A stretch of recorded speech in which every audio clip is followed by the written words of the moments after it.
сабағымызда қазақ даласында өмір сүрген ұлы адамдардың осы адамгершілік, парасаттылық жайында айтқан нақты сөздерімен, ұлы еңбектерімен танысатын боламыз. Ал балалар, бізде қазақта жаңағы билерімізден қалған ғана сөз бар, иә? Біз қазақ деген мал баққан елміз, ешкімге тиіспей жай жатқан елміз. Жеріміздің шетін жол баспасын деп, елімізден құт береке қашпасын деп, найзаға да тұтатқан елміз, ешбір дұшпанды басындырмаған елміз, басымыздан сөз асырмаған елміз. Дәм тұзды сақтай білген елміз, достықты ақтай білген елміз.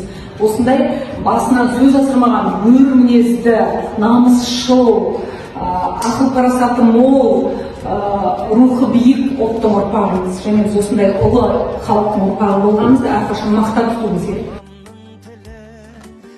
Абайдың 18-ші қара сөзі: тегінде адам баласының ақыл, ой, ар, мінез деген нәрселермен озған. Одан басқа нәрселермен оздың ғой деген нәрселердің бәрі ақымақ. Өзің үшін еңбек қылсаң, өзі үшін оттаған хайуанның бірі боласың. Адамшылықтың қарсы үшін еңбек қылсаң, Алланың сүйген қолының бірі боласың. Балалар, қай бір дәуірді алып қарасақ та, әр дәуірде өмір сүрген ұлы ойшылдар осы қысқа ғана жаңағы адам өміріне мәнділік іздеген. Адам өз пайдасын күтпеген, адам нағыз ел пайдасын діттеген. Жүсіп Баласағұнның даналық сөзі. Адам басына қонған бақтың тұрақты болуы жақсы мінез құлқына байланысты деп Әл-Фараби атамыз айтып өткен. Мынау біз жасап жүрген игі істеріміз болғанда, әрбір іс-әрекетіміз біздің болмысымыз. Бұл біздің жүрегімізбен тығыз байланысты. Жүрек ешқашан да атамайды. Себебі Әбіш Кекілбаев жүрек ақиқаттың мекенінде тұрған.